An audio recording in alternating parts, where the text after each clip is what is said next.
Ce soir aussi, uyu mugoroba nawo nous voulons invoquer son nom. turashaka kwambaza izina ryiwe tumuhimbaze. Imbere yuko tubikora nashaka gusoma imirongo imwe imwe yo muri Zaburi 38 turatangwa n'umurongo wa 19 ni mu Kirundi 19. Umwami ahimbazwe atwikorera umutwaro uko bukeye, niwe Mana itubera agakiza. Imana itubera Imana y'agakiza, idukiza kenshi kandi uhoraho umwami niwe ashobora gukura mu rupfu. Umurongo wa 21. Ariko Imana izomenagura imitwe y'abansi bayo n'agahanga kamera k'umushatsi k'umuntu wese ashishikara kugendera mu bimutsindisha. Umurongo wa 22. Umwami Imana yaravuze ati nzobagarukana bave i Bashani, nzobagarukana bave i Bwina mu kiyaga, kugira ngushire ikirenge cyawe mu maraso, kandi ngo indimi z'imbwa zawe zihabwe imitigiri y'abansi bawe. Umurongo wa 19 niwo gitangaza ngo umwami ahimbazwe atwikorera umutwaro uko bukeye. Iyoba atatwikorereye byari kuba byaraturangiranye, ariko turizerana n'uyu munyezaburi nk'uko nyine abivuga hano, kandi dufatanije nabo batubanzirije bagize ukwizera mu iyo Mana nzima, kandi bavuze bakavuga mu buryo bwo kwizera, kandi natwe dushobora kunezerwa ayo majambo gushika muri misi yacu tukavugana nabo amajambo amwe. Ariko si ibyo gusa, ariko turanazi yuko Imana idutwara umunsi inyuma y'uwundi, kandi niwe bufasha bwacu isaha nyuma y'iyindi muri buri kanya. Ego itubere natwe Imana ikiza. Turabibona kandi turabibona ntirahinduka, ni kandi igumaho ibihe byose bidashira. Ndashaka kandi gusoma ijambo rigufi dusanga mu gice cya Yakobo. Ni ijambo rihanura twese dukeneye, turakeneye twese guhanurwa. Ndasoma muri Yakobo igice cya mbere umurongo wa 19. Bene data nkunda, ibyo murabizi, yamara umuntu wese niyihutire kumva, atebe kuvuga, atebe kuraka, kuko uburake bw'umuntu budakora ibyo kugororoka kw'Imana. 21. Nuko rero mwiyambure imyanda yose n'ububi busigaye, mwakirane ubugwaneza ijambo ritewe muri mwebwe rishobora gukiza ubugingo bwanyu. Umurongo wa 22. Kandi mube abakora iryo jambo, ntimube abaryumva gusa, bitari uko ngo mwibeshesha ibyo mwibaza. Umurongo wa 23. Kuko uwumva iryo jambo ntarikore ameze nk'umuntu yirabiye mu cirore mu maso hiwe yavukanye, amaze kwiraba akagenda, uwo mwanya agaca yiyibagira ukwasi. Umurongo wa 25. Ariko uwitegereza ibyagezwe bitunganye rwose, ari byo by'umwidegembyo, akabishishikara akabikora, atari uwumva akabyibagira, ariko arubikora. Umurongo wa 26. kumbure naho tuhasome ko umuntu niyigira ngo ni umunyedini ntafate ururimi, ariko agahenda umutima wiwe. Idini mu Gifaransa ngo ibyo akorera Imana ngo biba ari iby'ubusa, ngo idini y'uyo nzoba ari iy'ubusa. Hano umurongo wa 21 wabaye uw'agaciro cyane kuri jewe. Nuko rero mwiyambure imyanda yose n'ububi busigaye, mwakirane ubugwaneza ijambo ritewe muri mwebwe rishobora gukiza ubugingo bwanyu. Nivyo ndiyumvira ko niby'ingirakamaro ibyo Yakobo yandikira hano abizera.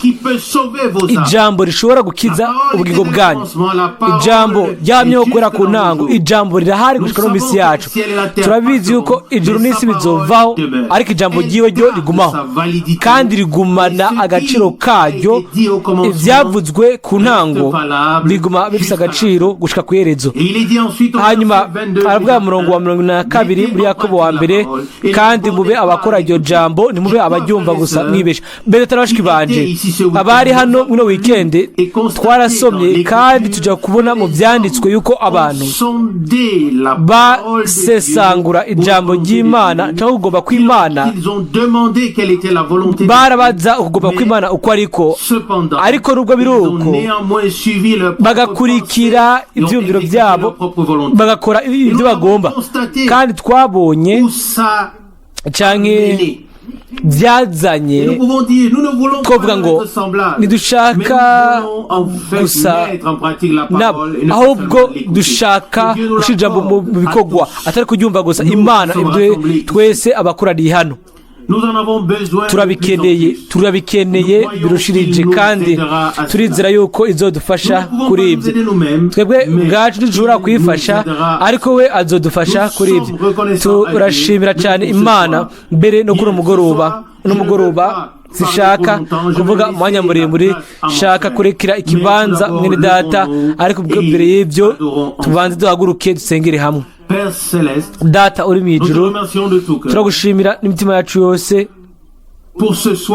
kubwo uno mugoroba nawo, no kubwo uno murango, no kubwo aya masaha twarenganye.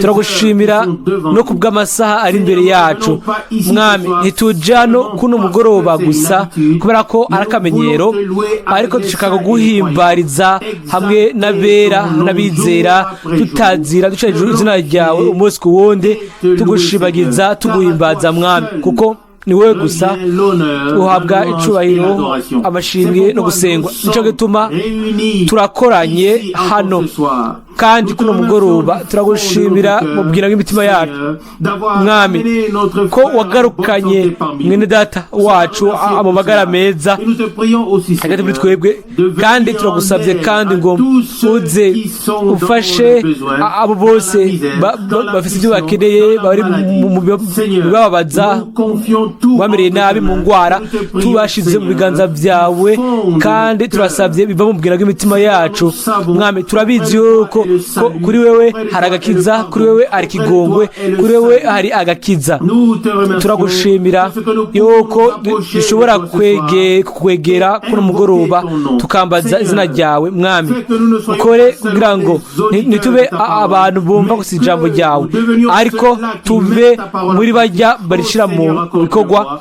Mwami ubiduhe twebwe twese Mwami, turabikeneye. Urazi imitima yacu, ntidushaka kuvuga amajambo gusa, ariko icyifuzo cyacu ni uko kwishura mu bushobozi kuno mugoroba wimenyekanishe duciye kuri mwemu wawe yera mwiza. Duhimbaza ubuntu bwawe kandi turagusenga kandi duhimbaza kubana kwawe. Ubandanye kuduhezagira uwo Mwami kandi ubane natwe, ndabigusabye mu izina rya Yesu, amen. Amen. Turicara. Ahimbazwe kandi ashimirwe Mwami yuko dushobora kumugirira icyizere, kandi ibyo mu bintu byose bishika dushobora gucamwo mu buzima icyo shika cyose. Uyu munsi naganiriye n'utizera umwe, arambwira ati murazi ati ubuzima ni bugufi kugira ngo tubabazwe n'ibintu byose. Hoba byinshi byo kuvuga, ariko reka ubunyene mpindukirire ijambo, hanyuma turaza gusenga. ntitubona itandukaniro, kandi twabivuze inshuro nyinshi mu myaka iherutse. Tubona itandukaniro gusa igihe turi ahandi hantu. Kwa Mungu mu gatondo no mu ishengero ry'abapantekote, hanyuma ukumva umubabaro ukomeye ubwina. kumbure ntidufise ibintu byinshi twogaragaza by'inyuma, ariko ntitunagira ibyo twigira, yaba kuri twebwe yaba ku bandi, ariko turizerana n'imitima yacu yose ijambo ry'Imana, kandi turindiriye yuko bihimbara ngo irisoze kandi ryemeze. Igikomeye ni igihe abantu bo ubwabo bagira ibintu bishiramwo. Ku ruhande rwacu shaka kuvuga yuko dutegereza gusohoka mu kugumarara kwacu, hanyuma tukirekura mu guhimbaza, gusenga, tukegera gusa Imana uko nyine tumeze, hanyuma nayo izotwegera kandi izoduhezagira. murazi ibyo niyumvamo, uko nohitamo ibintu nokunze gusa kumviriza gusa, hanyuma nkashira ijambo mu bikorwa nk'uko nyine twabibwiwe. Ariko ntidushobora guhindura ibintu. Imana mu isi yose ikoreramwo ibyo yigeneye gukora, kandi ijambo ryayo ntigaruka ko ubusa, ahubwo mu isi yose risohoza ico riba rirungikiwe. Ku ruhande rwanje bindi ku mutima yuko twogiranira ubufatanya gukomeye no guhura nayo byimbitse,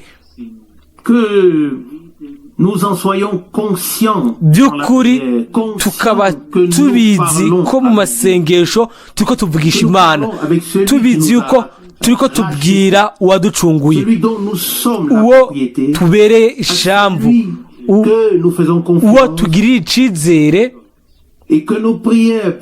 kandi amasengesho yacu ashobore kuba ari kuganira n'Imana, nk'uko n'ubutumwa nabwo iba ari imvugo y'Imana igana kuri twebwe muri ayo majambo.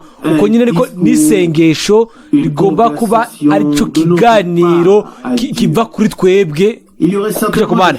Hariho ibintu byinshi twovuga ku bintu twese twasomye. Amaso yanje yagumye kuri Zaburi 38. Murazi Zaburi izwi cane yo kuduga mu ijuru k'umwami. Imbere y'umurongo wa 20 haravuga hano, imbere y'umurongo wa 18 mu Kirundi, tu as amené des captifs, uraduze uja iyo hejuru, ujanye iminyago, uherewe ingabire hagati y'abantu. Mbere uzerewe hagati y'abagarariji nabo, kugira ngo uhoraho Imana abane nabo. Umurongo wa 19, umwami ahimbazwe uko bukeye, ngo Imana ariyo butabazi bwacu. Mu Gifaransa ngo iradutwaye, hanyuma hacandikwa ngo Sela. Murazi igihe cyose aka kantu kongeweko hariho ukuruhuka, ngo hategerezwa kubanza kwiyumvirwa ibihejeje kuvugwa. Ntibyashoboka ko gusumura cabandanya, kuko iminsi yose akajambo ngo Sela kongeweko haba hariho ukuruhuka. Ibyaba bivuzwe, ibyaba biririmbwe, byabanza kubanza gushikwa ku mutima. Abantu bategetse kubyumvirako, hanyuma rero bakabandanya bakumviriza, bagasoma canke bakaririmba, ntaco bitwaye ibyakurikira. Umurongo wa 20, iyo Mana itubera Imana y'agakiza, kandi uhoraho umwami niwe ngo azi n'inama zikura mu rupfu. Yaravuze mu muhanuzi Hoseya, aravuga ngo rupfu nzokubera icago, kandi niko yabaye. Yatsinze urupfu, yarazutse ku munsi ugira gatatu. Imbere y'amakoraniro amaso yanje yaguye kuri zaburi ijana na kabiri. Hano ndasoma umurongo wa 13. Zaburi ijana na kabiri dore ku murongo wa 13 umurongo wa 12 mu Kirundi. Ariko wowe uhoraho uzohangama ibihe bidashira, icibutso cawe kizohoraho ibihe byose. Umurongo wa 13 uzohaguruka ugire imbabazi Isiyoni, kuko igihe cyo kwagirira ikigongwe gishitse, mbere igihe cyashizweho kirashitse. Kuko abasabyi bawe bahimbagwa n'amabuye yaho, umukungugu waho ubateye akagongwe. Bizotuma amahanga yubaha izina ryawe uhoraho, n'abami bose bo mu isi bakubaha icubahiro cawe. Duhagarare gato kino cyumviro ku murongo wa 14. Kuko abasabyi bawe bakunda mu Gifaransa amabuye yaho, bahimbagwa n'amabuye yaho. Hanyuma umukungugu waho ubateye akagongwe. Si nous ouvrons Pierre à ce sujet, nous pourrions lire que le Seigneur est la pierre que les bâtisseurs ont rejetée, abubatsi bataye yabaye ibuye rigumya imfuruka, kandi yuko twubakwa nk'amabuye bazima kugira ngo tube inzu y'Imana mu mwemu. Umurongo wa 14 kuko abasabyi bawe bahimbagwa n'amabuye yaho, atari ibibomoke ariko amabuye y'igiciro yubakira kwibuye ry'imfuruka. Hano dusomye uko twasomye ku murongo wa 13 ngo uzohaguruka ugire imbabazi Isiyoni, kuko igihe cyo kwagirira ikigongwe gishitse, mbere igihe cyashizweho kirashitse. Nk'uko tubona hano ku isi ko isaha yashitse, kandi tukabona ko amajambo y'umuhanuzi arasohoza ngo ko Isirayeli izogaruka igasubira kuvuza impondo z'umunezero ku isongero bwa Siyoni, kandi ko umwami Imana azobana nabo. Muri ubwo buryo nyene ishengero ry'Imana nzima rihagarara imbere. Hari ikintu Imana yitwararitse cyane n'ishengero. Ibisigaye nabyo ugusohoza kubanuzi mw'isi yose, kubyo byanyamugigima, imibabaro n'ibindi bintu byose. Ibyo byose ni ibintu biri ku ruhande bishika, bituma gusa tugaba yuko twashitse mu minsi ya nyuma. Ariko ku mwami bijanye no kubaka ishengero. Wenyine ubwiwe yaravuze ngo nzo kubaka ishengero ryanje, Mateyo 16:18 murongo wa uzohaguruka, mbega turabyizera mu wa 13 ngo atari umuntu ariko wewe uhoraho, wewe wacunguye ubwoko bwawe, wowe watugize amabuye mazima, ngo uzohaguruka koko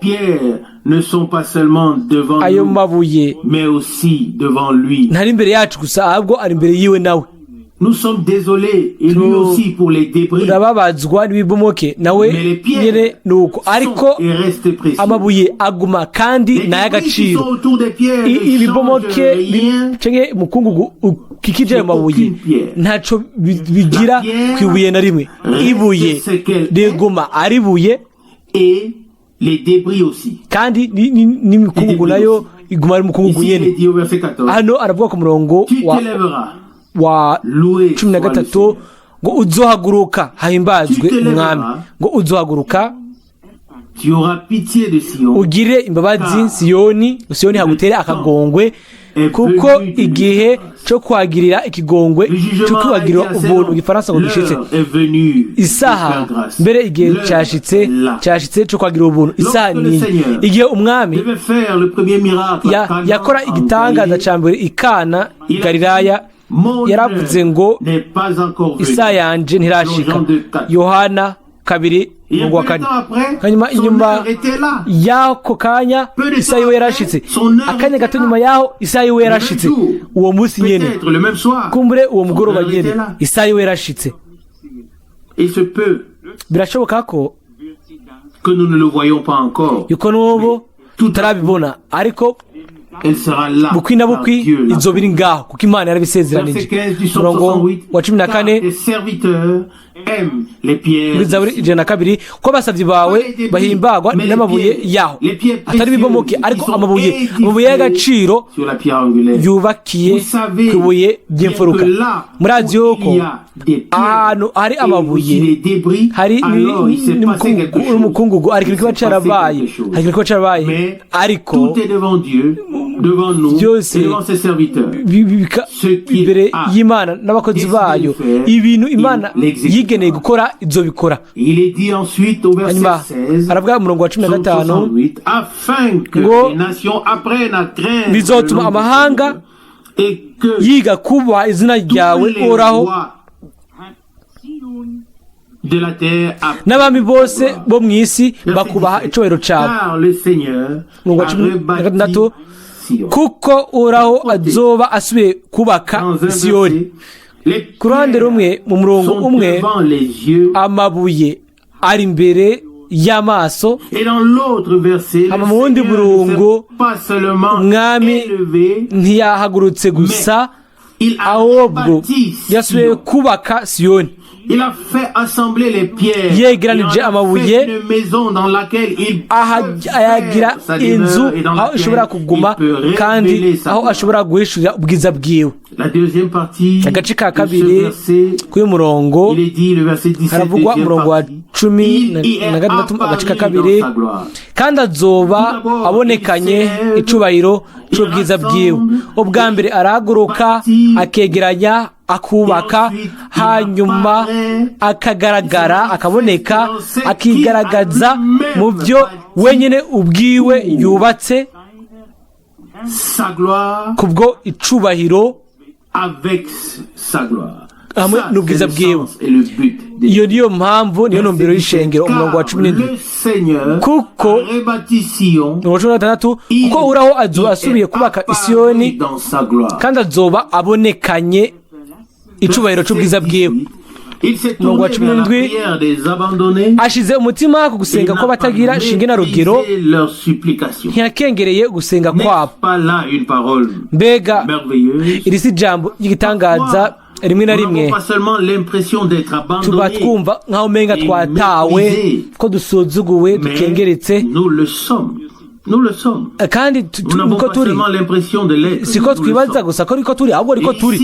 Hano umurongo wa 17 aravuga ngo ashize umutima ku gusenga ko batagira shinge na rugero, ntiyakengereye ugusenga kwabo. Bakundwa,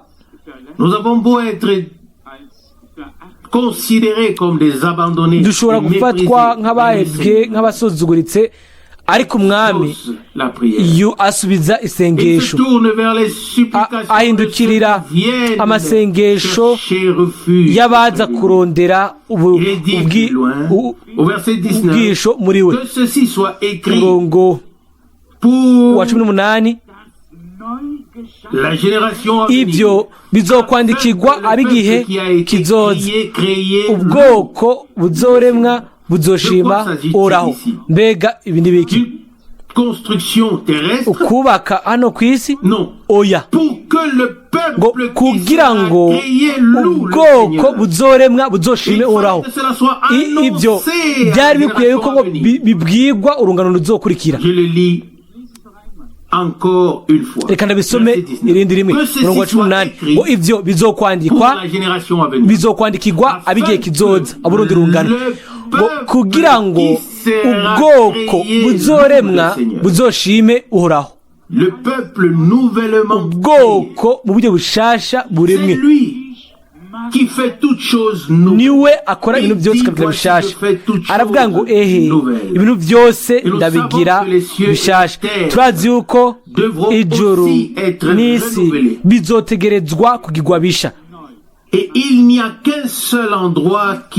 Hari ikibanza kimwe kitazogirwa gisha, nindazi icarico, ni Yerusalemu mushasha gusa. Yerusalemu mushasha ntiyigeze kuba ikenewe kuba yogirwa nsha, aho niho umugwanizi adafise uburenganzira bwo kwagiriza cyangwa kubayo. Murabizi gushika uyu munsi arashobora kwagiriza, ariko mu nyuma azotiburirwa hanze.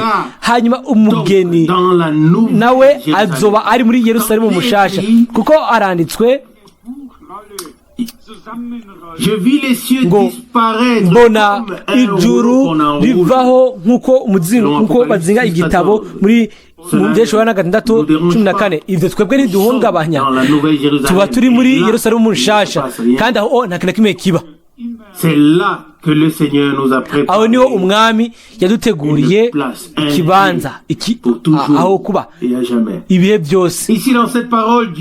Muri no jambo umwami ashaka kudutera intege.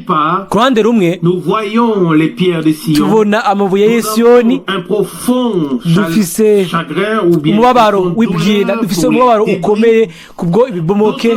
Ku rundi ruhande tubona umwami yahagurutse akubaka, hanyuma akagaragara ubwiza bwiwe. Aravuga ano umurongo wa 17 ngo ashize umutima gusenga ko batagira shinga na rugero, ntiyakengereye gusenga kwabo. Igihe cyo gusenga ko mugoroba, igihe tugiye gutakambira gusenga, reka tubikore dufishe ubushizi bw'amanga, dushize amanga yuko Imana iza kutwumva. Nibijanye no kuba ari ibintu byawe cyangwa ibyanje, ariko ni rubanza, ni igikorwa c'Imana. Kandi nkuko twabirimbye kenshi mu ndirimbo, igikorwa ni cyawe Mwami Yesu, igikorwa turimwo ni cyawe. Kubera ko rero ari igikorwa cyawe nikizogwa mbere. Insengero zose zasambuwe, si bikazi. Hazoba urusengero rumwe rushasha kandi rwiza. Umurongo wa 18 aravuga ngo ivyo bizokwandikirwa ari igihe kizoza, kugira ngo ubwoko buzoremwa bushime uhoraho.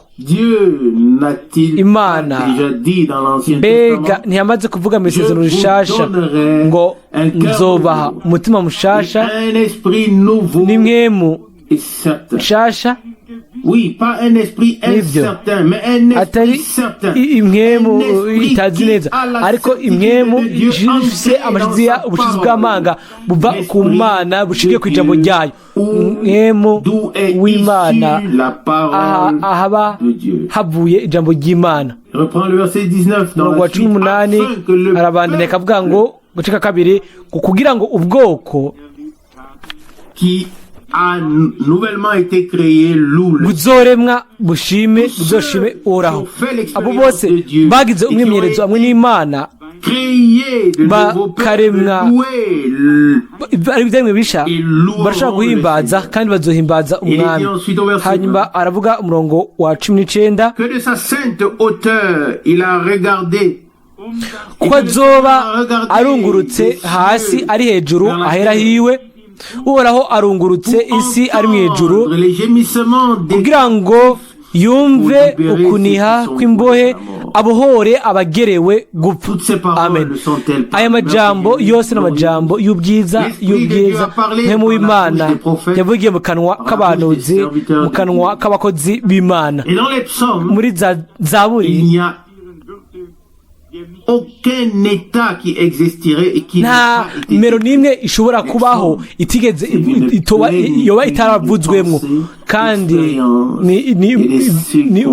harimo imyimenyerezo n'ibintu dushobora gucamo ibintu byose dushobora guhura nabyo mu buzima aba bagabo babibayemwo canke babibayemwo mu nkemu kugira ngo bavyandike mu nyandiko kugira ngo misi yose twamane ivyanditswe vyera vyo kuduhumuriza. Murongo wa 20 kugira ngo yumve ukuniha kw'imbohe abohore abagerewe gupfa. Twese twarabo kuja gupfa, ariko uyo we ubwiwe we ari ubuzima kandi yatuzaniye ubuzima bushasha, yafashe kibanza cacu. Umurongo wa 22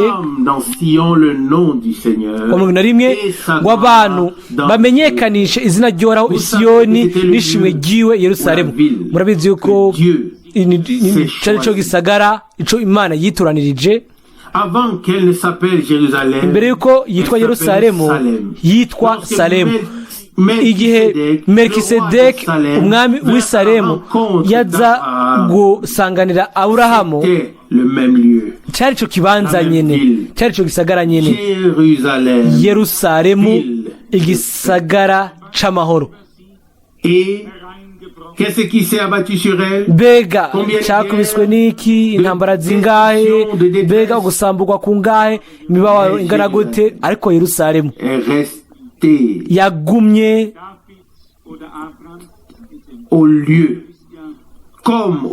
ari kibanza nk'uko biriya mu gihe ca Dawidi no muri mu gihe ca Aburahamu. Ivy'Imana ikoze ibikoze gushika ibihe byose, nta muntu ashobora kubihindura. Ni nako bimeze kw'ishengero. Mwene data Branham yabivuze neza ngo ishengero ryagize abamaratiri benshi canke abicwa bahowe Imana. Hanyuma avuga umugabo kumbure afise amamoko mu Budagi yanditse gitabo, narasobanuye agace muri ubwo butumwa, kandi hakavugwamwo ingene goba ari ubusazi kwizera Imana ngo yofunga ibiganza vyiwe ikaraba abana bayo bayigira icizere bayizere, hanyuma ngo ikaraba ingene abana bayo batererwa mu ntambwe bagatabagurwa bagaturirwa n'ibindi n'ibindi. Hanyuma mwenda Branham akaca avugamwo ngo umuntu atizera ntashobora gutahura yuko urubuto rwategerejwe kugwa mw'ivu kugira ngo rusubire kuvuka, kandi ko ubu rero urubuto rw'Imana guhera ku ntango byajyanye no kumeneka kw'amaraso, ntacyo twabihindura ko Abeli yavuye amaraso. Intama zibiri izo mwami yambikishije Adamu na Eva zasize amaraso. Ibikoko byinshi byaratanze bimaze bimena amaraso yabyo. Cyo gituma Mwenda Branham akaririmba mu ndirimbo akavuga ngo muri buno butumwa bwiza ngo ubwo buva amaraso.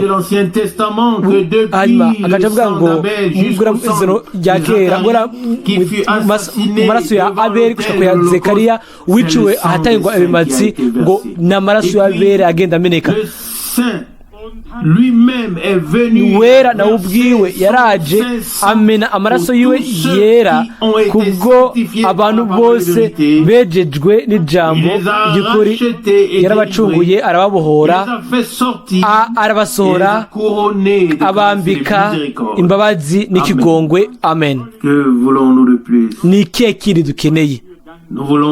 Turashaka gushimira Imana, duhe izina ryiwe icubahiro n'ubwiza. Amen.